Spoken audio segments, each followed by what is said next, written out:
सारा ने प्यार भरी राम राम। उम्मीद करूँ सारा बढ़िया होगा, मस्त होगा, बिंदास होगा। आज अपने एक नया टॉपिक है। हालांकि क्लास अपनी थोड़ी सी लेट है, इसके लिए मैं थोड़ी माफी चाहूंगा। पहले अपने केसर की मैथ की क्लास चल रही थी, मैंने आप सभी को इंतजार कराया, तो मैं दिल की गहराइयों से थोड़ा सा माफी चाहूंगा, ठीक है। थोड़ा सा लेट करा दिया मैंने आपको। चलो फिर आ जाओ। आज सर का बरसात होगी, लाइट को नहीं, अरे ना लाइट आ गई, आ जाओ आ जाओ फटाफट आ जाओ। क्लास शुरू करते हैं फिर। बड़ा प्यारा सा टॉपिक है, राजस्थान में अभ्यारण्य। हर एग्जाम में अभ्यारण्य से हमें एक सवाल जरूर देखने को मिलेगा। आप चाहे रीट की तैयारी कर रहे हो, पुलिस की तैयारी कर रहे हो, फोर्थ ग्रेड की तैयारी कर रहे हो, फोर्थ ग्रेड के अंदर भी है तुम्हारे वनस्पति अभ्यारण्य वाला टॉपिक। मैं कह रहा हूँ कि किसी भी एग्जाम की तैयारी करो, एसआई की करो, आरएस की करो, लेकिन आपको हर एग्जाम में एक सवाल अभ्यारण्य का जरूर देखने को मिलेगा।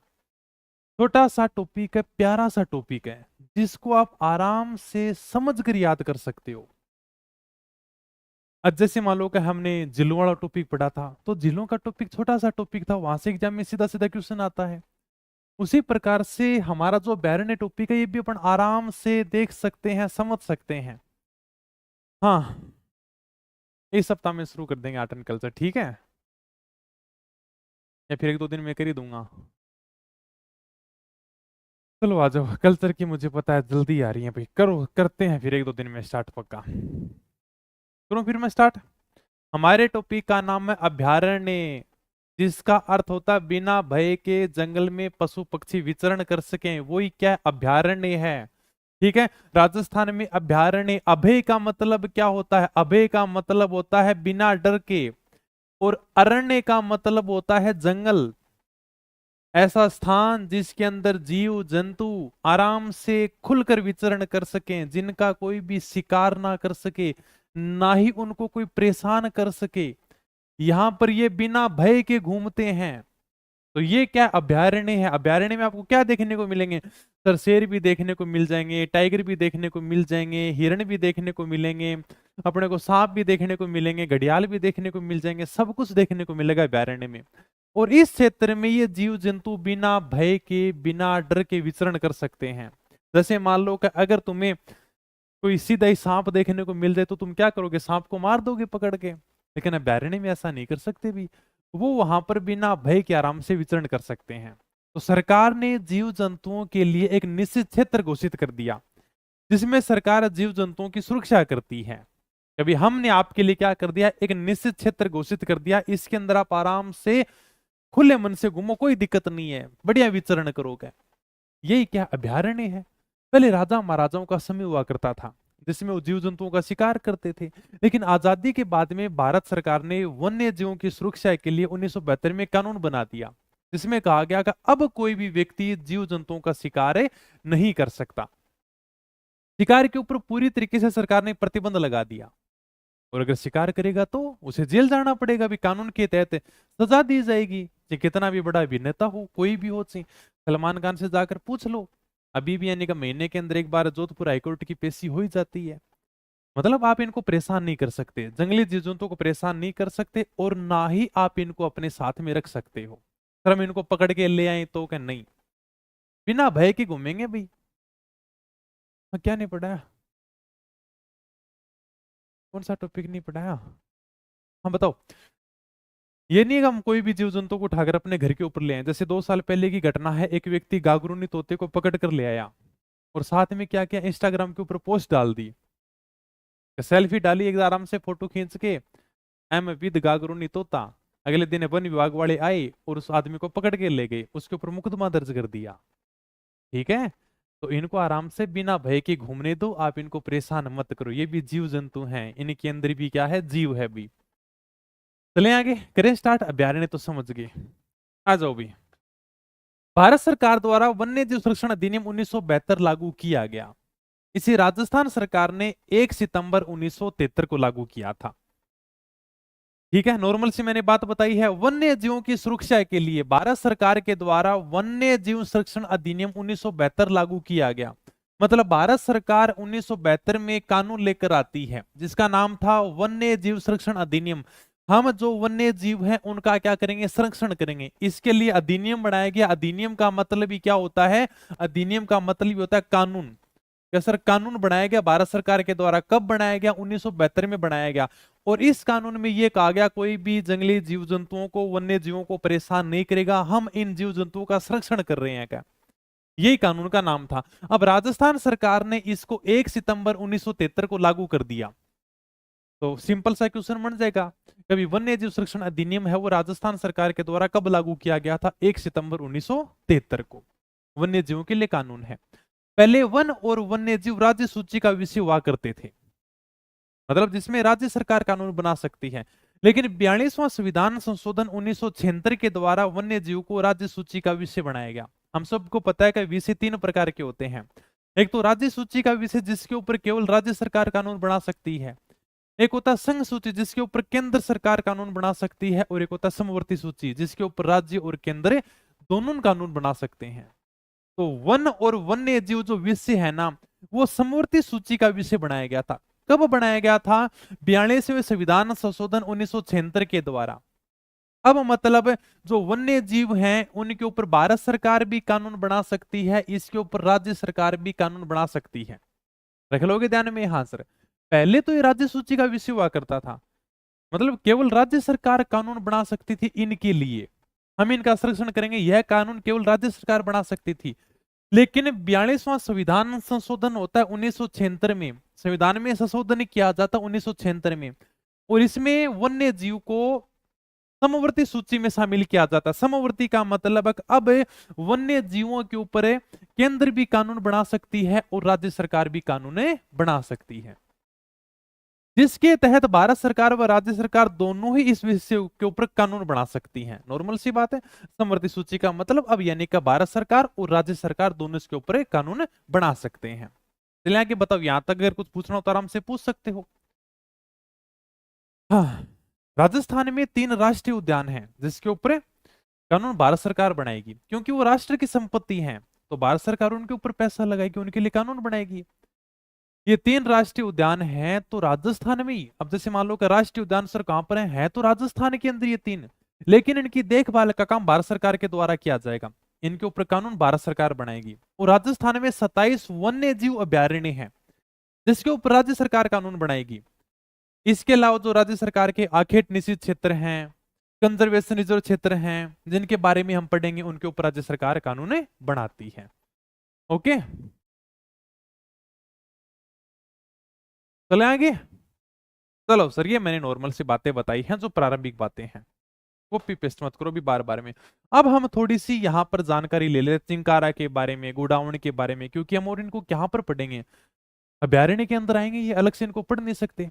सबसे पहले हम चिंकारा के बारे में पढ़ रहे हैं, एकदम आराम से। पहले फोटो देख लो भी, ये क्या है, चिंकारा है जो हमारे राजस्थान का राज्य पशु है। दिखा रहा है आपको, हाँ सर हिरणी तो है। इसका वैज्ञानिक नाम है गजेला बनेटी, ये अपने को ध्यान रखना है। चिंकारा का वैज्ञानिक नाम है गजेला बनेटी। 22 मई 1981 को राजस्थान का राज्य पशु घोषित किया गया था। ये हमारे राजस्थान का क्या है, राज्य पशु है। पहले आराम से फोटो देखो भाई, सबको ध्यान होना चाहिए। हालांकि तुम्हारे पास में ब्रह्मास्त्र है तो सेम आपको यही फोटो देखने को मिलेगी। ये है हमारा प्यारा सा चिंकारा, जिसका वैज्ञानिक नाम है गजेला बनेटी। 22 मई 1981 को राजस्थान का राज्य पशु घोषित किया गया था। अब मैं तुम्हें एक बात बताता हूं, चिंकारा के राज्य पशु घोषित करने के पीछे हमें अलग अलग तारीख देखने को मिलती है। कई किताबों में 1981 तो कई किताबों में हमें 1983 भी देखने को मिलता है। मतलब यहां पर जैसे मैंने 1981 लिख रखा है तो कई किताबों में आपको 1983 भी देखने को मिलेगा। सही बात है। हालांकि अगर हम प्रमाणिक किताबों की बात करें जैसे राजस्थान हिंदी ग्रंथ अकादमी, तो हमें यह तारीख 12 दिसंबर 1983 देखने को मिलती है। अगर हम हिंदी ग्रंथ अकादमी की बात करें तो सर आपने 1981 क्यों लिख रखा है, क्योंकि लगभग किताबों में ये तारीख 1981 ही देखने को मिलती है। ठीक है, और लगभग क्या मैं ये बात करूं 98% 99% किताबों में ये तारीख 1981 देखने को मिलती है। अगर हम प्रमाणिक स्रोतों की तरफ जाएं तो हमें ये तारीख 1983 देखने को मिलती है। फिर भी हम क्या याद रखेंगे सर, 1981 याद रखेंगे। ओके, 1981 थोड़ा सा ध्यान रखना, अगर एग्जामिनर क्वेश्चन पूछेगा तो वो 1981 वाला ही पूछेगा। कैसे पूछेगा सर, अभी मैं उसकी आगे चर्चा करूंगा जब मैं गोडाउन के बारे में बताऊंगा तब। अगर मैं हिंदी ग्रंथ अकादमी के बारे में थोड़ा सा मैं लिख दूं ना तो तुम मुझे सारी गालियां निकालोगे, अरे सर को तो याद ही नहीं है तारीखें, सर कैसे गलती कर सकते हैं, ये तो 1981 होना चाहिए था, क्योंकि सभी गाइडों के अंदर यही मिल रहा है अपने को। क्या ठीक है, आ जाओ भी। राष्ट्रीय मरु उद्यान व नाहरगढ़ अभ्यारण्य में हमें काफी मात्रा में चिंकारा देखने को मिल जाएंगे। अगर हमें ये चिंकारा देखने हैं तो आप राष्ट्रीय मरु उद्यान घूमने के लिए चले जाओ, जो अपने जैसलमेर बाड़मेर में है। वहां पर आपको काफी मात्रा में चिंकारा देखने को मिल जाएंगे। आप नाहरगढ़ अभ्यारण्य में चले जाओ जयपुर में, वहां पर भी हमें खूब सारे चिंकारा देखने को मिलेंगे। तो ये हमें थोड़ा सा ध्यान रखना है। इसका वैज्ञानिक नाम गजेला बनेटी है, राजस्थान का राज्य पशु है। आज तक कभी भी यह तारीख नहीं पूछी गई कि 1981 है या 1982 है, केवल एग्जाम में गोडाउन को लेकर पूछा गया है। और उसके बारे में भी मैं चर्चा करूंगा तो तुम्हारे डाउट दूर हो जाएगा कि सर आपने 1981 क्यों लिखा है क्या। ओके, कभी भी ये सन नहीं पूछिए, क्योंकि यह जो सन है वो कंफ्यूज करने वाली है। 1981 भी देखने को मिलता है और हमें 1983 भी देखने को मिलता है, इसलिए एग्जामिनर कभी भी यहां से सवाल नहीं पूछता सन के बारे में। सिंपल सा पूछता है कि राजस्थान का राज्य पुष्प वैज्ञानिक नाम इसका क्या है, गजेला बनेटी है। हाँ नहीं पता रे, क्या तुम कॉपी पेस्ट कर रहे हो बार बार में, मैं चलो आ जाओ। तुम्हें लगता है यार कि अपनी कॉपी पेस्ट से क्या फर्क पड़ेगा ना, कोई आदमी पढ़ा रहा है, कोई पढ़ रहा है, तुम तो रुक जाए करो रे थोड़ा बहुत है। एक मिनट रुको, मैं ये कॉपी पेस्ट करने वाले एक दो को तो मैं हटा ही देता हूँ, इन्हें बार बार में फिर डिस्टर्ब करेंगे।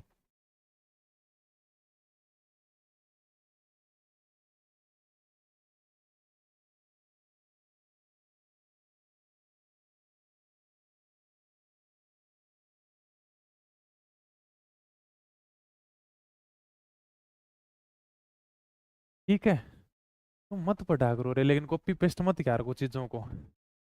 चलो आगे। कितनी प्यारी प्यारी चीजें चल रही है, भगवान जाने क्या टीडीएस और वीडीएस और पता नहीं क्या क्या कमेंट करते रहते हैं। चलो आगे। चलो भी ठीक है, ये अपना क्या है, चिंकारा है जो राजस्थान का राज्य पशु है। अगला जो अपना राजस्थान का राज्य पशु उसका नाम है ऊंट। ऊंटों की संख्या में भारी गिरावट आ रही है। पूरे भारत में जितने ऊंट हैं उसके 85% ऊंट अकेले राजस्थान में हैं। ऊंटों को बचाने के लिए राजस्थान सरकार ने ऊंट को राज्य पशु घोषित कर दिया, लेकिन ये पालतू पशु है।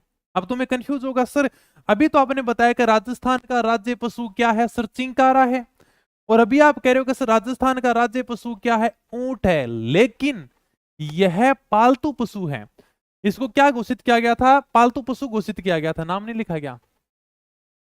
पालतू पशु लिखना चाहिए था, किताब में लिख रखा होगा। पालतू पशु, पालतू का मतलब है कि आप ऊंट को पाल सकते हो, आप अपने घर के ऊपर ऊंट रख सकते हो, लेकिन आप चिंकारा को नहीं रख सकते। ठीक है, तो ऊंट का वैज्ञानिक नाम है केमलस ड्रोमेडेरियस, इसको नाम याद रखना थोड़ा सा। और ये 19 सितंबर 2014 को राज्य पशु घोषित किया गया था, और राज्य पशु के अंदर भी ये पालतू पशु था। ठीक है, तो हमारे राजस्थान के दो राज्य पशु हैं, एक के बारे में हमने पढ़ा है चिंकारा और दूसरे के बारे में हमने पढ़ा ऊंट। क्योंकि ऊंटों की संख्या में भारी गिरावट आ रही है, सरकार ने ऊंटों को बचाने के लिए इसको अपना पालतू पशु घोषित कर दिया है। कब किया गया था, 19 सितंबर 2014 को, रख लोगे ध्यान में। ठीक है सर। अगला आता है गुडावण, जो हमारे राजस्थान का राज्य पक्षी है। ठीक है, और गुडावण का वैज्ञानिक नाम है क्रायोटिस नाइग्रिसिप्स, ये इसका वैज्ञानिक नाम है। आप आराम से गुडावण पक्षी को देख सकते हो, ब्रह्मास्त्र के अंदर ये फोटो भी है गुडावण की। इसके थोड़े से उपनाम भी हैं, इसको सोहन चिड़िया भी बोलते हैं, ग्रेट इंडियन बस्टर्ड भी बोलते हैं, माल मोरडी बोलते हैं इसको अजमेर में। एग्जाम में सिंपल सा क्वेश्चन पूछ लेगा कि गोडावण का वैज्ञानिक नाम क्या है, इसमें ऑप्शन जरूर देगा ग्रेट इंडियन बस्टर्ड। तुम्हें लगेगा यार ये तो वैज्ञानिक नाम हो सकता है, नहीं, ये इसका उपनाम है। मतलब ज्यादातर हमें गोडावण का नाम ग्रेट इंडियन बस्टर्ड देखने को मिलता है। एग्जाम में सिंपल सा क्वेश्चन आता है कि राजस्थान का राज्य पक्षी क्या है, लेकिन हम क्या करते हैं, उस ऑप्शन के अंदर हमें गोडावण देखने को नहीं मिलता, हमें ज्यादातर ऑप्शन में देखने को मिलता है ग्रेट इंडियन बस्टर्ड। ठीक है, तो ये इसका उपनाम है, गोडाउन को ही कहते हैं। इसको माल मोरडी है वो अजमेर में बोला जाता है, और 21 मई 1981 को इसे राजस्थान का राज्य पक्षी घोषित किया गया है। अब मैं तुम्हें वो बात बताता हूं।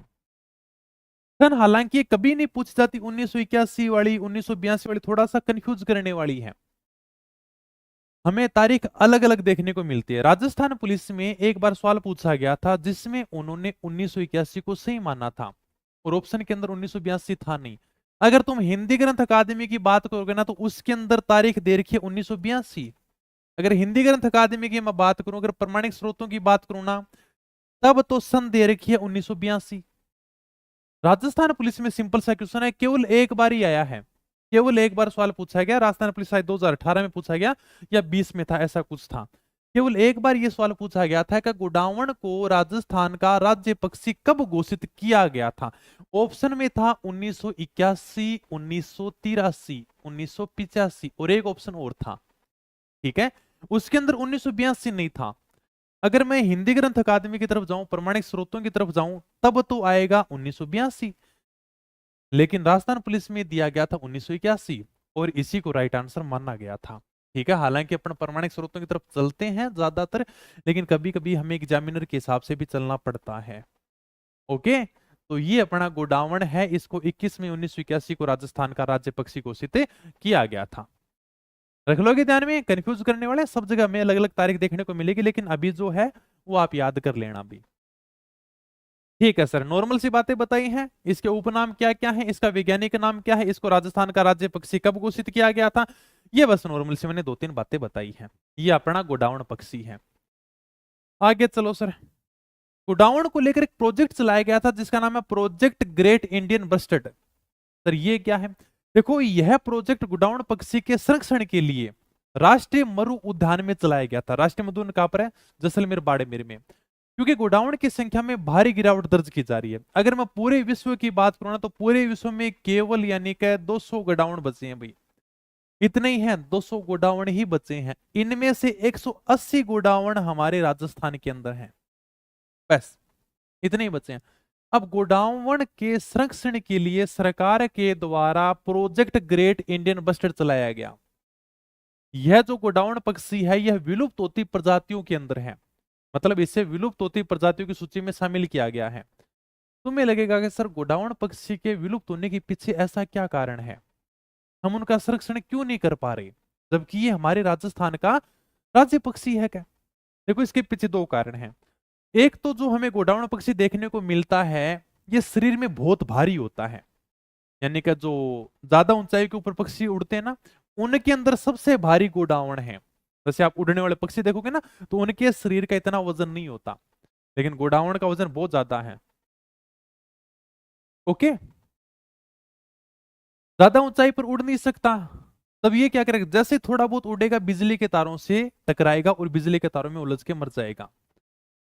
दूसरा कारण यह है कि मादा गोडावण एक बार में केवल एक ही अंडा देती है, और वह अंडा भी वो घोंसले के अंदर नहीं देती, सीधा जमीन पे अंडा देती है। जैसे मान लो मादा गोडावण है और वह एक बार में केवल एक ही अंडा देगी, और जब अंडा देगी तो सीधा जमीन के ऊपर अंडा देगी भाई।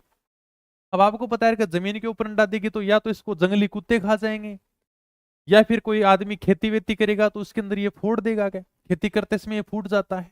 इसलिए सरकार के द्वारा प्रोजेक्ट ग्रेट इंडियन बस्टर्ड चलाया गया था 2013 में गोडावण पक्षी के संरक्षण के लिए। अपने को थोड़ा सा इतना ध्यान रखना है कि यह प्रोजेक्ट लॉन्च करने वाला राजस्थान देश का पहला राज्य था, क्योंकि राजस्थान में गोडावण पक्षी पाए जाते हैं और यह हमारे राजस्थान का राज्य पक्षी है। तो प्रोजेक्ट ग्रेट इंडियन बस्टर्ड क्या है? ठीक है, ग्रेट इंडियन बस्टर्ड ये प्रोजेक्ट चलाया गया था 2013 में गोडावण पक्षी के संरक्षण के लिए। कहां पर चलाया गया था? राष्ट्रीय मरु उद्यान में चलाया गया था।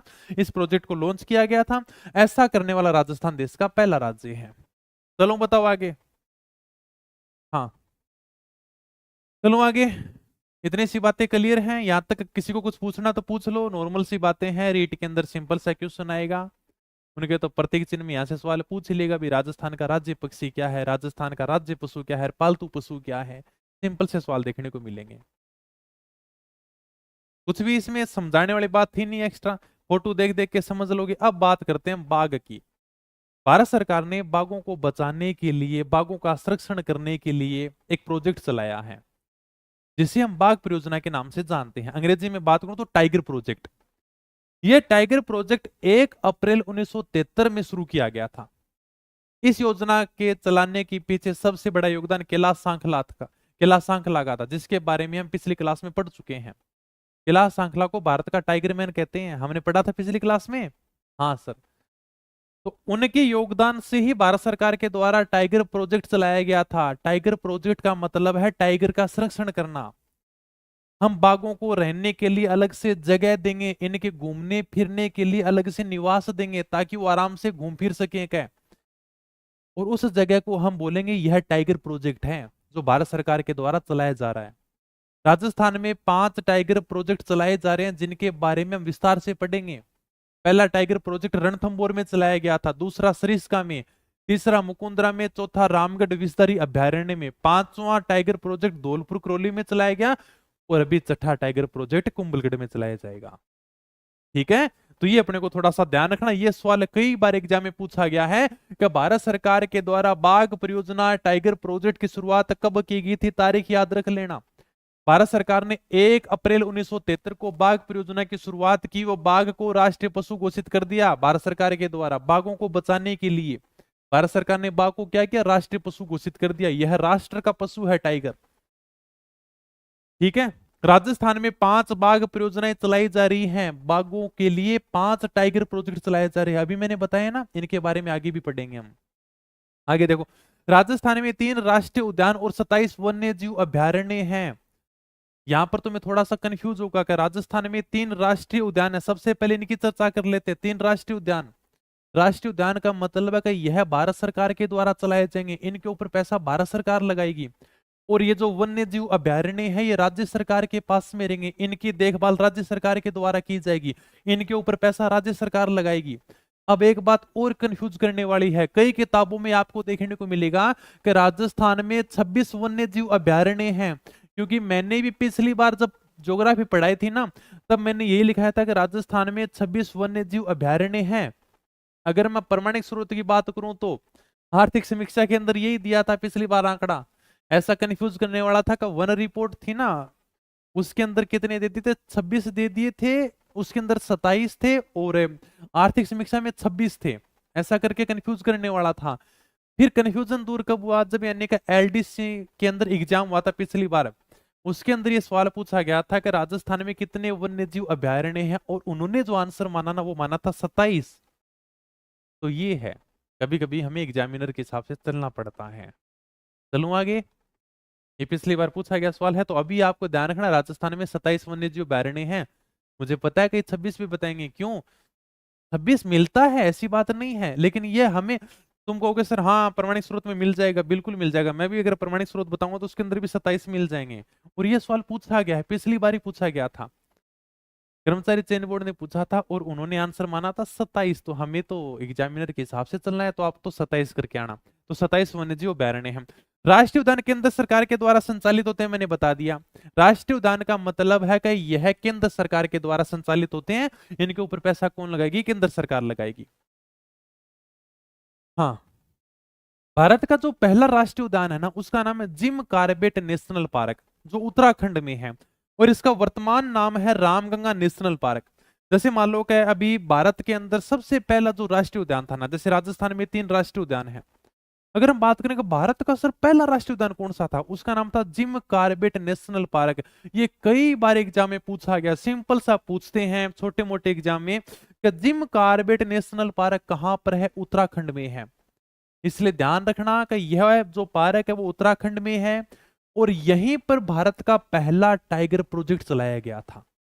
ठीक है, और वर्तमान में इसका नाम रामगंगा नेशनल पार्क है। ये मैंने केवल भारत के हिसाब से लिखा है क्योंकि यह सवाल कई बार एग्जाम में पूछा गया है। भारत के जब क्वेश्चन बनाते हैं तो यह सवाल कई बार आता है कि जिम कार्बेट नेशनल पार्क कहां पर है, सिंपल सा क्वेश्चन पूछते हैं, बाकी कुछ नहीं पूछते। तो हमें तो राजस्थान की बात करनी है, तो राजस्थान में कितने राष्ट्रीय उद्यान हैं? राजस्थान में 3 राष्ट्रीय उद्यान है। आज की क्लास में हम इनके बारे में पढ़ेंगे। राजस्थान में 3 राष्ट्रीय उद्यान है, इनकी चर्चा करेंगे, और फिर अगली क्लास में हम वन्य जीव अभ्यारण्य के बारे में पढ़ेंगे। ठीक है, चलो, ओके सर, चलो भी आ जाओ। तो सबसे पहला जो अभ्यारण्य है उसका नाम है रणथंभौर राष्ट्रीय उद्यान, जो सवाई माधोपुर में है। इसकी स्थापना 1955 में की गई थी। सबसे पहले आप आराम से फोटो देख लो, हालांकि आपने अखबार में कई बार इस प्रकार की फोटो देखी होंगी, कई बार आपने चर्चा भी सुनी होगी, रणथंभौर टाइगर प्रोजेक्ट, रणथंभौर राष्ट्रीय उद्यान। तो अगर कभी आप घूमने फिरने के लिए जाओगे ना, मैं भी जाऊंगा जल्दी, है ना, घूमने फिरने के लिए रणथंभौर के अंदर, देखता हूँ कब जाऊं, अभी तो समय नहीं है। एक दिन क्लास नहीं आऊंगा तो तुम बोल दोगे कि सर क्लास नहीं हो रही क्या। तो पहले अपन आराम से क्लास से करते हैं, तब तक तुम भी नौकरी वोकरी लग जाओ, और फिर साथ में एक दिन बस करेंगे और सारे घूमने चलेंगे। कहाँ चलेंगे? रणथंभौर टाइगर प्रोजेक्ट के अंदर। रणथंभौर राष्ट्रीय उद्यान कहाँ पर है ये सर? सवाई माधोपुर में है। तो इस प्रकार से हमें गेट देखने को मिलेगा, रणथंभौर नेशनल पार्क, मतलब केंद्र सरकार के द्वारा चलाया जा रहा है। सर क्या देखने को मिलेगा भाई साहब? यहाँ पर तो आपको टाइगर देखने को मिलेंगे। इस प्रकार से गाड़ियां होती हैं जिनके अंदर आपको सफारी का भ्रमण करवा देंगे, आराम से देखते रहना, और इसके अंदर अपने को ये टाइगर घूमते हुए देखने को मिल जाएंगे। ठीक है सर। यहीं पर है वो राजस्थान का पहला टाइगर प्रोजेक्ट चलाया गया था, मतलब रणथंभौर टाइगर रिजर्व है। यह जो क्षेत्र है वो टाइगर के लिए रिजर्व कर दिया गया। रिजर्व का मतलब है कि इस क्षेत्र में केवल टाइगर घूम सकते हैं। टाइगर के संरक्षण के लिए यह प्रोजेक्ट चलाया गया है। ठीक है, ओके सर। तो रणथंभौर राष्ट्रीय उद्यान सवाई माधोपुर में है। इसकी स्थापना 1955 के अंदर की गई थी। 1973 में टाइगर प्रोजेक्ट शुरू किया गया, जो राजस्थान का पहला टाइगर प्रोजेक्ट था। अभी मैंने बताया कि राजस्थान में 5 टाइगर प्रोजेक्ट चल रहे हैं। टाइगर प्रोजेक्ट क्या होता है सर? देख लो, ये देखो, जैसे यहां पर चल रहा है कि रणथंभौर टाइगर रिजर्व, ये मैंने किताब में भी फोटो दे रखी है सेम टू सेम इसकी। ये है रणथंभौर टाइगर रिजर्व है। मतलब एक निश्चित क्षेत्र घोषित कर दिया जाता है कि इस क्षेत्र में टाइगर भ्रमण करेंगे क्या। तो ये हो गया टाइगर प्रोजेक्ट। बस यही है, बस टाइगर रिजर्व क्षेत्र हो गया, मतलब ये टाइगर प्रोजेक्ट है। तो 1973 में टाइगर प्रोजेक्ट शुरू किया गया था। तो राजस्थान में पहली बार यहीं पर शुरू किया गया था। ये अपना रणथंभौर राष्ट्रीय उद्यान है, और ये राजस्थान का पहला राष्ट्रीय उद्यान है। अभी मैंने बताया कि राजस्थान में 3 राष्ट्रीय उद्यान है। सबसे पहले हम रणथंभौर के बारे में पढ़ रहे हैं। तो राजस्थान का जो पहला राष्ट्रीय उद्यान है वो रणथंभौर राष्ट्रीय उद्यान है। सर राष्ट्रीय उद्यान कब घोषित किया गया? 1 नवंबर 1980 को। ठीक है, तो 1 नवंबर 1980 को यह राजस्थान का पहला राष्ट्रीय उद्यान घोषित किया गया था। इसकी स्थापना तो 1955 में हो जाती है, लेकिन 1 नवंबर 1980 को भारत सरकार के द्वारा इसे राष्ट्रीय उद्यान घोषित किया जाता है। भारत सरकार कहती है कि अब हम संभालेंगे इसको, क्या अब पैसा इसके ऊपर हम लगाएंगे।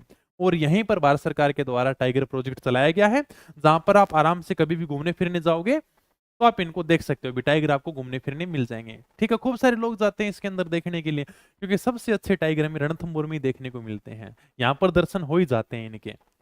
ओके, और यह क्षेत्रफल की दृष्टि से राजस्थान का सबसे बड़ा राष्ट्रीय उद्यान है। राजस्थान में 3 राष्ट्रीय उद्यान है, सबसे बड़ा ये है, सबसे छोटा केवलादेव है, वो भी आगे अपन पढ़ लेंगे। तो खूब सारे यहाँ पर बाघ घूमते रहते हैं, इसलिए रणथंभौर को भारतीय बाघों का घर भी कहा जाता है। यहाँ पर तो, और रियलिटी बात है कि कोई भी अभिनेता जाता है, कोई भी बड़े लोग जाते हैं ना घूमने फिरने के लिए, अगर उनको टाइगर देखना है तो रणथंभौर में जाएंगे। ऐसा अभयारण्य कहीं पर देखने को नहीं मिलेगा। ये मतलब भारतीय बाघों का घर है, एक प्रकार से उनकी शरण स्थली है। यहाँ पर आराम से घूमते फिरते रहते हैं, बिना भय के विचरण करते रहते हैं। चलो सर और बताओ इसकी विशेषता। तो क्षेत्रफल की दृष्टि से राजस्थान का सबसे बड़ा राष्ट्रीय उद्यान है, ये बात मैंने बता दी। रणथंभौर को भारतीय बाघों का घर कहा जाता है। ठीक है, जब भी अगर आपको भारतीय बाघ देखने हो, टाइगर देखने हो, तब आप रणथंभौर घूमने फिरने के लिए जाओ भी। और अभ्यारण्य में क्या मिलेगा? इस अभ्यारण्य में हमें लाल सिर वाले तोते भी देखने को मिलेंगे। इस प्रकार से तोते देखने को मिलेंगे जिनका लाल सिर होगा। और यहाँ पर हमें काला गरुड़ भी देखने को मिल जाएगा। यह अभ्यारण्य की विशेषता है कि यहाँ पर हमें लाल सिर के तोते देखने को मिलेंगे और हमें काला गरुड़ भी देखने को मिलेगा। अब एक बात और है जो थोड़ी सी बढ़िया है। मध्य प्रदेश में कुन्नो अभ्यारण्य है, तो रणथंभौर से लगभग यानी कि 300 किलोमीटर की दूरी पर है। कुन्नो अभ्यारण्य और रणथंभौर के मध्य टाइगर कॉरिडोर बनाया जाएगा। सर ये क्या हुआ? टाइगर कॉरिडोर मतलब एक प्रकार से गलियारा बनाया जाएगा। सर समझे नहीं? अरे एक प्रकार गली बनाई जाएगी, रास्तों बनाए जाओगे, जिसमें रणथंभौर के टाइगर कुन्नो अभ्यारण्य तक घूमने फिरने के लिए जाएंगे। सर समझे नहीं? थोड़ा सा समझाओ। ये मान लो कि यहां पर क्या है, अपना रणथंभौर अभ्यारण्य है। Okay sir. और इससे 300 किलोमीटर की दूरी पर मध्य प्रदेश का एक जिला है कुन्नो, और वहां पर एक अभ्यारण्य है जिसका नाम है कुन्नो अभ्यारण्य। इन दोनों के बीच में गलियारा बनाएंगे इस प्रकार से। ठीक है, एक प्रकार से गली बना देंगे, कॉरिडोर बना देंगे, जिसमें टाइगर आराम से विचरण कर सकता है। और वो घूमता घूमता कहां तक चला जाएगा? वो घूमता फिरता कुन्नो तक चला जाएगा और वापिस यानी कि रणथंभौर में आ जाएगा। मतलब इस क्षेत्र में वह विचरण करता रहेगा। तो ये बस टाइगर कॉरिडोर है, गलियारा है। इसके द्वारा क्या होगा, क्या कुन्नो बैरने वाले कह रहे हैं अरे हमारे तो टाइगर आता ही नहीं है, क्या तो कुछ हमारे भी हरियाली लाओ, क्या हमारे लोगों को भी टाइगर देखने को मिले। तो इससे क्या होगा, कुन्नो बैरने के अंदर भी हमें बाघ देखने को मिल जाएंगे। बस थोड़ा सा करंट के हिसाब से आपको ध्यान रखना है। कुन्नो बैरने मध्य प्रदेश में है। इसको आबाद करने के लिए रणथंभौर से गुना मतलब मध्य प्रदेश तक बाघ गलियारा टाइगर कॉरिडोर बनाया जाना प्रस्तावित है। थोड़ा सा करंट के हिसाब से आपको ध्यान रखना है, बाकी ज्यादा कुछ याद नहीं रखना। कुन्नो बैरने मध्य प्रदेश में है। इसके अंदर बाघों को पहुंचाने के लिए एक प्रकार से गली बनाई जाएगी, एक कॉरिडोर बनाया जाएगा। ठीक है, तो रणथंभौर से गुना मध्य प्रदेश कहां से लेकर कहां तक, रणथंभौर से गुना तक बाघों का गलियारा बनाया जाएगा, टाइगर कॉरिडोर बनाई जाएगी, जिसमें बाघ घूमते फिरते कुन्नो बैरने तक चले जाएंगे। इस प्रकार से आप कभी रणथंभौर घूमने जाओगे ना, तो हो सकता है कि आपको सड़क के ऊपर भी ये टाइगर देखने को मिल जाए, कोई बड़ी बात नहीं है।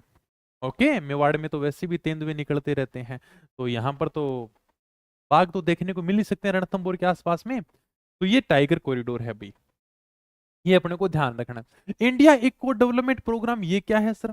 देखो है कुछ नहीं, जैव विविधता के संरक्षण के लिए। जैव विविधता मैं पहले भी कई बार बता चुका हूं, जिसके अंदर यानी कि मनुष्य भी रहता है, प्रकृति भी रहती है, जीव जंतु भी रहती है, सभी मिलकर जैव विविधता का निर्माण करते हैं। तो इनके संरक्षण के लिए विश्व बैंक पैसा लगा रहा है, और यह योजना भारत सरकार चला रही है। यह योजना 7 स्थानों के ऊपर प्रारंभ की गई है, जिसमें रणथंभौर का भी चयन किया गया है। अपने को केवल इतना सा ध्यान रखना है कि इंडिया इको डेवलपमेंट कार्यक्रम में राजस्थान का कौन सा अभ्यारण्य शामिल है। राजस्थान में रणथंभौर बाघ परियोजना है वो शामिल है, केवल इतना सा ध्यान रखना है क्या, कि जैव विविधता के संरक्षण के लिए, मतलब हमारा ये जो पर्यावरण है, हमारी जो प्रकृति है, इसमें जो जीव जंतु रहते हैं, इनको बचाने के लिए, इनको संरक्षण करने के लिए विश्व बैंक वो पैसा लगा रहा है। और भारत सरकार के द्वारा 1996-97 में ऐसे 7 स्थानों का चयन किया गया है कि हम इन 7 स्थानों के ऊपर क्या करेंगे, इनका संरक्षण करेंगे। क्या इसके लिए विश्व बैंक पैसा दे रही है, और इन 7 स्थानों में राजस्थान का रणथंभौर भी शामिल है। ये अपने को थोड़ा सा ध्यान रखना है। भैरवपुरा गांव है, ये अपने वनपाल वनरक्षक में पूछा गया था, थोड़ा सा बढ़िया है। भैरवपुरा गांव है वो किस अभ्यारण्य से संबंधित है? रणथंभौर से है। क्या देखो मैं तुम्हें बताता हूं, थोड़ी सी एक बार की मैं कटिंग दिखा देता हूँ, न्यूज की कटिंग है ये। रणथंभौर अभ्यारण्य, रणथंभौर में 18 साल में 22 गांवों को चिन्हित किया, केवल 5 का ही विस्थापन अब तक 118 करोड़ सरकार खर्च कर चुकी है। ऐसी न्यूज आपको रणथंभौर के न्यूज़पेपर में कई बार देखने को मिल जाएगी। जैसे मान लो कि यह अपना क्या है सर, रणथंभौर राष्ट्रीय उद्यान है, इसके आसपास में पूरी की पूरी बाउंड्री है। ठीक है, रणथंभौर राष्ट्रीय उद्यान हो गया। अब आपको पता है कोई अभ्यारण्य होगा तो इसके आसपास में गांव भी होंगे, बिल्कुल है सर। कितने गांव हैं? लगभग यानी कि 22 गांव हैं। सरकार ये कह रही है कि ये जो 22 गांव है ना, हम इनको दूसरी जगह शिफ्ट करेंगे। क्या क्यों करोगे भाई? क्योंकि इस रणथंभौर अभ्यारण्य के अंदर जीव जंतु घूमते रहते हैं, टाइगर घूमते रहते हैं, और यह टाइगर कभी घूमते घूमते बाहर भी आ जाते हैं। जब बाहर आ जाएंगे तो गांव वालों के ऊपर हमला कर देंगे। मतलब लोगों की सेफ्टी भी जरूरी है और टाइगर की भी सेफ्टी जरूरी है। तो हम एक ऐसी बाउंड्री बनाएं जिसके अंदर टाइगर है वो आराम से विचरण कर सके, उसको कोई भी परेशानी ना हो। एक ही काम हो सकता है, या तो टाइगर नहीं घूमे मस्ती से, या फिर गांव वाले। तो सरकार ने कहा कि हम गांव वालों को पैसा देंगे। क्या सरकार ने कहा हम 118 करोड़ रुपए खर्च करेंगे। क्या क्या करेंगे, इन गांव वालों को दूसरी जगह जमीन दे देंगे, इनके लिए दूसरी जगह घर बना देंगे, और फिर हम बनाएंगे बाउंड्री, ताकि उसके अंदर आराम से टाइगर है वो भ्रमण कर सके, टाइगर प्रोजेक्ट बढ़िया तरीके से चलाया जा सके। इन्हीं गांव के अंदर एक गांव था जिसका नाम था भैरूपुरा गांव। अब देखो ये एग्जामिनर ने सवाल पूछा, ऐसा पूछा कि जिसको कोई बता नहीं सकता था, क्योंकि 22 गांव तो तुम याद कर नहीं सकते। ये सवाल वही बता सकता था जो रणथंभौर के आसपास का हो। तो भैरवपुरा गांव है वो इसी गांव से संबंधित था, जिसमें रणथंभौर टाइगर रिजर्व की परिधि में स्थित 110 परिवार वाले गांव को स्थानांतरित करना था, कि हमें दूसरी जगह शिफ्ट करना है। तो इन्हीं के आसपास में गांव था जिसका नाम था भैरवपुरा गांव। सरकार ने कहा इस भैरवपुरा गांव में लगभग यानी कि 110 परिवार रहते थे, और इन 10 परिवारों को दूसरी जगह क्या करना है, स्थानांतरित करना है, दूसरी जगह ट्रांसफर करना है। समझ गए? नॉर्मल सी बात है, बताओ समझ गए कि नहीं समझे? बताओ फटाफट। बारिश हो रही है हमारे तो बहुत बढ़िया, चलो बारिश हो रही है तो बारिश बड़ी कड़ा है। हाँ अभी तक ये तो देखो पुरानी न्यूज, अब तो पता नहीं कितनों को शिफ्ट किया गया है। मैंने कोई अखबार की कटिंग ले रखी है 4 साल पहले की, अब तो पता नहीं कितना शिफ्ट कर दिया यार, कितना नहीं। लेकिन अपने को ये ध्यान रखना कि बेरुपुरा गांव हो रणथंभौर टाइगर रिजर्व की परिधि से संबंधित था। अगला जो अभ्यारण्य है उसका नाम है केवलादेव घना राष्ट्रीय उद्यान, जो भरतपुर में है। इसका पूरा नाम ही है केवलादेव घना पक्षी अभ्यारण्य। मतलब यह अभ्यारण्य पक्षियों के लिए जाना जाता है, जैसे रणथंभौर टाइगर के लिए जाना जाता है, बाघों के लिए जाना जाता है, उसी प्रकार से केवलादेव घना पक्षी अभ्यारण्य पक्षियों के लिए जाना जाता है। यहाँ पर हमें जितनी पक्षियों की प्रजाति देखने को मिलती है उतनी हमें किसी भी अभ्यारण्य में देखने को नहीं मिलती। यह पक्षियों की प्रजनन स्थली है। यहाँ पर भगवान शिव का मंदिर बना हुआ है, इसलिए इसका नाम है केवलादेव अभ्यारण्य। तो ये क्या बात हुई, हाँ यही बात है। ये बात भी एग्जाम में पूछी गई है कि केवलादेव अभ्यारण्य का नाम किसके नाम पर पड़ा है, भगवान शिव के मंदिर के नाम पर पड़ा है। भगवान शिव कैलाश पर्वत के ऊपर विराजते हैं, इसलिए भगवान शिव को कैलाशपति भी बोलते हैं। और यहीं पर केवलादेव मंदिर बना है जो भगवान शिव का मंदिर है, और इसका नाम पड़ गया केवलादेव राष्ट्रीय उद्यान। ठीक है, ओके सर। तो पहली बात यही है कि भगवान शिव, यानी कि मैंने कोष्टक में लिख रखा, शिव जी को क्या कहते हैं, कैलाश भी कहते हैं, कैलाशपति। तो भगवान शिव का केवलादेव मंदिर स्थित है, इसलिए इसका नाम केवलादेव घना अभ्यारण्य पड़ा है। यह बात भी एग्जाम में पूछी गई है। इसकी स्थापना की गई थी 1956 के अंदर, लेकिन 1981 को राजस्थान का दूसरे राष्ट्रीय उद्यान घोषित किया गया था। जैसे हमने पढ़ा था कि रणथंभौर की स्थापना तो 1955 में भी थी, लेकिन 1980 के अंदर उसे राष्ट्रीय उद्यान घोषित किया गया था। इसकी स्थापना 1956 में होती है, लेकिन सरकार के द्वारा 1981 में से दूसरा राष्ट्रीय उद्यान घोषित किया जाता है। रणथंभौर सबसे बड़ा राष्ट्रीय उद्यान था, यह सबसे छोटा राष्ट्रीय उद्यान है, क्योंकि राजस्थान में 3 ही राष्ट्रीय उद्यान है। तो सबसे बड़ा रणथंभौर हो गया, सबसे छोटा केवलादेव हो गया, ठीक है, और बीच वाला देखे तो मुकुंदरा हो गया। नॉर्मल सी बात है, रख लोगे ध्यान में, रख लेंगे सर, ये तो नॉर्मल सी बातें बताइए आपने। पक्षियों का स्वर्ग कहलाता है। अभी मैंने बताया है कि यहां पर जितने पक्षी पाए जाते हैं ना, इतने पक्षी किसी भी अभयारण्य में नहीं पाए जाते। मस्ती से यहाँ पर सारे पक्षी घूम सकते हैं, तो यह पक्षियों का स्वर्ग है। पक्षियों की सबसे बड़ी प्रजनन स्थली है ये। पक्षी प्रजातियों की सर्वाधिक विविधता मिलती है। विविधता का मतलब है कि यहाँ पर पक्षियों की खूब सारी प्रजातियां पाई जाती हैं। जैसे हम कहते हैं ना कि हमारे भारत में विविधता के अंदर एकता है। यहाँ पर सभी धर्म के लोग रहते हैं, सभी जातियों के लोग रहते हैं, लेकिन फिर भी उनमें एकता है। उसी प्रकार से इस अभ्यारण्य के अंदर भी क्या, पक्षियों की प्रजातियों में विविधता पाई जाती है। ठीक है, तो ये मैंने लिखा है, पक्षी प्रजातियों की सर्वाधिक विविधता पाई जाती है। अब क्या हुआ, यूनेस्को को पता चला यार कि राजस्थान में इतना प्यारा अभ्यारण्य है जिसमें खूब सारे पक्षी भ्रमण करने के लिए जाते हैं, उनकी सबसे बड़ी पर्यटन स्थली है, तो क्यों ना हम इसको हमारे प्राकृतिक धरोहर में शामिल कर लें। इसलिए 1985 में यूनेस्को के द्वारा केवलादेव घना पक्षी अभ्यारण्य को प्राकृतिक धरोहर में शामिल कर लिया गया, और ऐसा राजस्थान का ये एकमात्र अभ्यारण्य है। मतलब यूनेस्को के द्वारा 1985 में विश्व प्राकृतिक धरोहर में शामिल किया गया, और यह राजस्थान का एकमात्र अभ्यारण्य है। राजस्थान का कोई भी अभ्यारण्य यूनेस्को की धरोहर में शामिल नहीं है। राजस्थान का एकमात्र अभ्यारण्य है केवलादेव घना पक्षी अभ्यारण्य, जो यूनेस्को की विश्व धरोहर में शामिल है। आगे देखो मैंने लिख रखा स्वर्णिम त्रिकोण पर्यटक परिपथ के अंदर ये आता है। सर ये क्या है, जब हम पर्यटन पढ़ेंगे तब इसके बारे में मैं तुम्हें विस्तार से पढ़ाऊंगा। पर्यटन हमारे टॉपिक लगता है। स्वर्णिम त्रिकोण है वो दिल्ली, आगरा, जयपुर के बीच में है। जैसे आप यानी कहें दिल्ली से ताजमहल देखने के लिए जाइए, यहां पर न्यू दिल्ली है, न्यू दिल्ली से ताजमहल देखने के लिए जाइए, ताजमहल से आप जयपुर आ जाइए, जयपुर का भ्रमण करिए, और जयपुर से वापस आप दिल्ली जाइए। तो यह हो गया गोल्डन ट्राइंगल, मतलब एक प्रकार से त्रिभुज बन गया भाई। इसको हम कहते हैं स्वर्णिम त्रिकोण। और इस स्वर्णिम त्रिकोण में हमारा केवलादेव घना पक्षी अभ्यारण्य भी आता है। कहने का मतलब है कि जब तुम यानी कि दिल्ली से आगरा जाओ, और जब तुम आगरा से जयपुर आओगे ना, तो यहां पर एक बीच में पड़ता है भरतपुर, जहां पर केवलादेव घना पक्षी अभ्यारण्य भी आता है। तो यह केवलादेव घना पक्षी अभ्यारण्य स्वर्णिम त्रिकोण के अंदर शामिल है। एक प्रकार से त्रिकोण बन गया, ट्राइंगल बन गया, इसी का नाम है गोल्डन ट्राइंगल। ठीक है, और इसके बारे में हम ये ट्राइंगल क्या है, परिपथ क्या, इसके बारे में हम अलग से पढ़ेंगे। पर्यटन हमारा टॉपिक लगता है।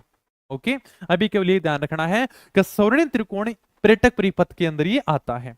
इसमें बाणगंगा और गंभीर नदियां बहती हैं, थोड़ा सा ध्यान रखना। इस अभ्यारण्य से बाणगंगा नदी भी बहती है और गंभीर नदी भी बह कर जाती है। इस अभ्यारण्य में शीत ऋतु के समय प्रवासी पक्षी साइबेरियन सारस आता है।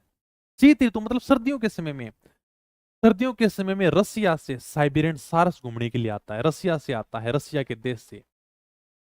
मतलब दूसरे देश का पक्षी हमारे अभ्यारण्य में घूमने के लिए आ रहा है, इसलिए यह प्रवासी पक्षी है। प्रवासी पक्षी का मतलब है 2-3 महीने आएगा सर्दियों के समय में साइबेरियन सारस और वापस चला जाएगा। दूसरे देश से आता है, सर्दियों के समय रहता है, क्योंकि आपको पता है कि रसिया में खूब सर्दी पड़ती है, वहां पर तो सर्दी का ही काम है। तो जब यानी कि उधर थोड़ा सा मौसम गर्मी वाला सा होता है, तो अपने इधर सर्दी पड़ती है, तो साइबेरियन सारस अपने घूमने फिरने के लिए इधर आ जाता है। तो ये प्रवासी पक्षी है, और ये बहुत बढ़िया बात है कि सर्दियों के समय में प्रवासी पक्षी साइबेरियन सारस से हमारे राजस्थान में आता है। और कहां पर आता है? केवलादेव गुना पक्षी अभ्यारण्य में आता है। 1981 को राजस्थान के प्रथम रामसर साइट वेटलैंड स्थल में इसको शामिल किया गया है। सांबर जिले में मैंने तुम्हें रामसर साइट के बारे में बता दिया है, इसलिए यहां पर अलग से चर्चा करने की कोई जरूरत नहीं है। कसरी रामसर साइट क्या होती है, कोई भी जरूरत नहीं है रामसर साइट के बारे में चर्चा करने की।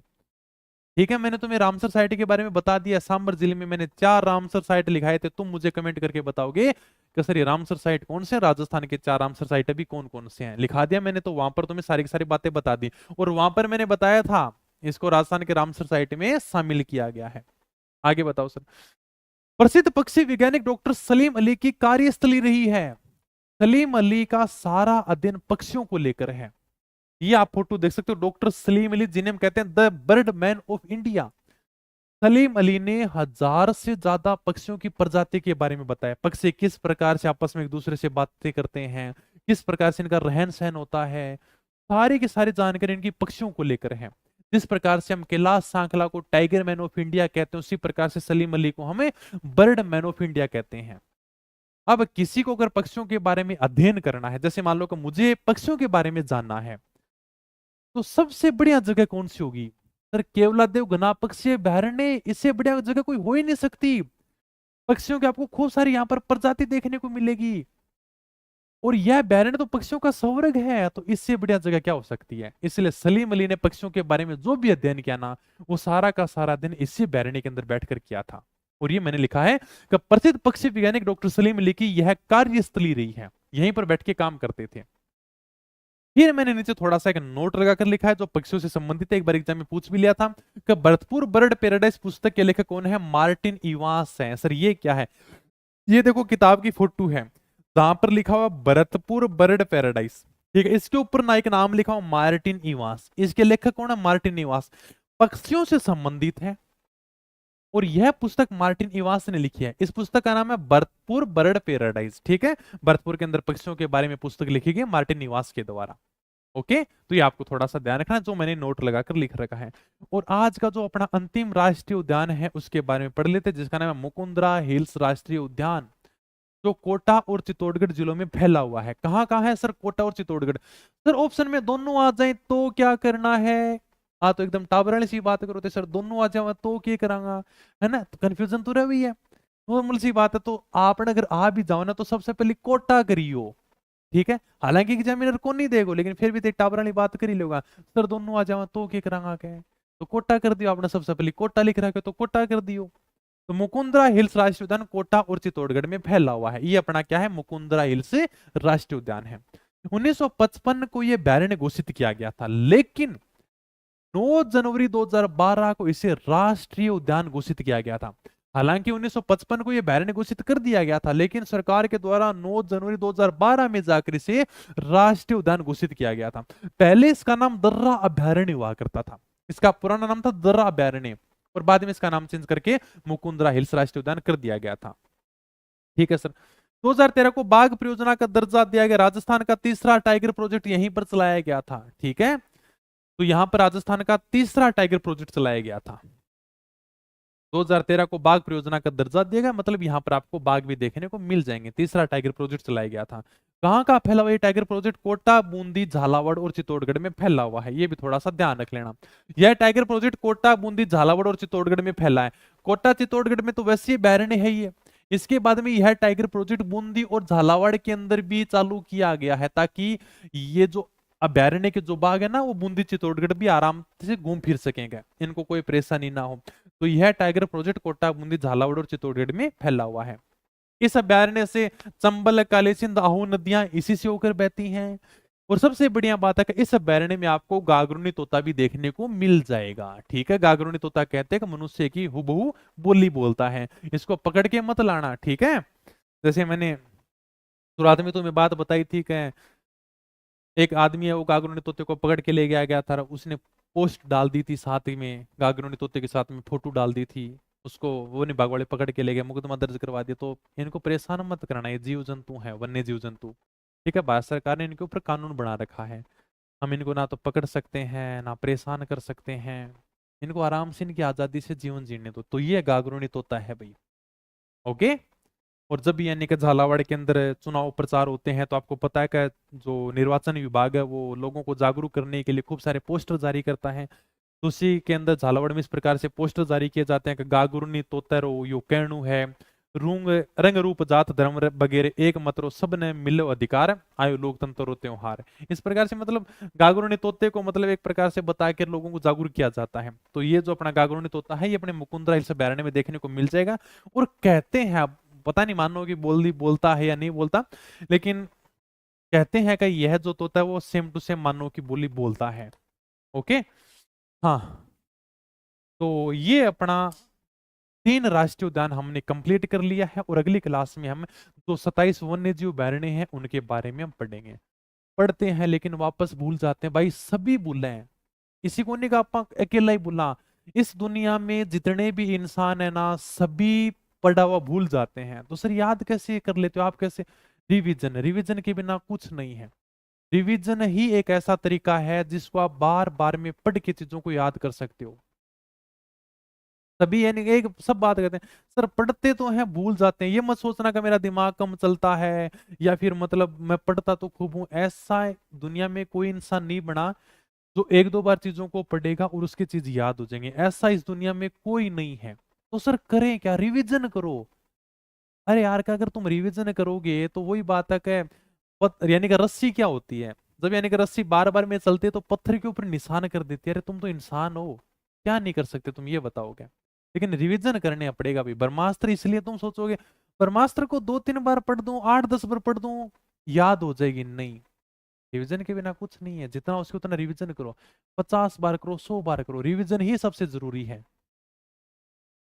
नहीं, कोई भी किताब पढ़ो, तुम्हारी जो किताब याद होती है उस किताब को तुम आराम से पढ़ो, लेकिन उसका रिवीजन जरूर करना, एक बार पढ़ना नहीं है। हम कोई स्वामी विवेकानंद नहीं जो एक बार पढ़ेंगे और याद हो जाएंगे, उनके एक ऐसा दिमाग था जो एक बार चीज को पढ़ लेते वो याद कर लेते। हम भाई इंसान है, वो एक अलग संत महात्मा थे। ठीक है, तो चीजों को पढ़ते रहो। मुझे उस दिन बताना, अभ्यारण्य टॉपिक को तुम 50-60 बार पढ़ो और मुझे आगे कह देना सर मुझे याद नहीं होता। उस दिन मुझे आगे कह देना तुम 100 बार इस टॉपिक को पढ़ो, मुझे आगे कहना सर मेरे अभ्यारण्य याद नहीं हुआ। कैसे याद नहीं होगा भाई? मुझे बताना कि फिर कैसे याद नहीं होगा। टाइम नहीं मिलता, टाइम सबको इतना मिलता है, मुझे भी टाइम नहीं मिलता। रात अभी तो तुम सारे के सारे सो जाओगे, मैं रात को 3-4 बजे सोऊंगा, फिर सुबह 7-8 बजे फिर उठ जाएंगे। क्या इतना टाइम मिलता? सबको इतना टाइम है? तो टाइम तो अपने को कहीं ना कहीं कटौती करनी पड़ेगी। टाइम सबके पास इतना ही है, सबको 24 घंटे मिलते हैं। हम भी भगवान से कहते हैं कि सबके लिए 24 घंटे होने चाहिए, हमारे लिए 48 घंटे होने चाहिए, क्योंकि हमें और भी काम करना है। क्योंकि आपके पॉलिटिक की ब्रह्मास्त्र आ ही रही है, कल या परसों में वीडियो बना दूंगा। ठीक है, बढ़िया तरीके से तैयारी करते रहो मस्त होके, लेकिन रिवीजन जरूर करो। कोई भी किताब पढ़ो तुम्हें अच्छा लगता है उसके बारे में पढ़ो, लेकिन वो किताब रिवीजन होनी चाहिए। तुम्हारे पास में नोट्स ऐसे हो यार, मजा आ गया यार पढ़ के बस का। ओके, बाकी ब्रह्मास्त्र ऐसी किताब है जिसको आप पहली बार पहले पेज से लेकर लास्ट पेज तक पढ़ सकते हो। तो कल मिलेंगे, फिर ज्यादा बातें नहीं करते हैं, खूब सारे बच्चे वो रिकॉर्डेड वीडियो भी देखते हैं। तो कल अपन है वो वन्य जीव अभयारण्य के बारे में चर्चा करेंगे। तो मिलेंगे कल की वीडियो में, तब तक धन्यवाद, थैंक यू, जय हिंद, जय भारत।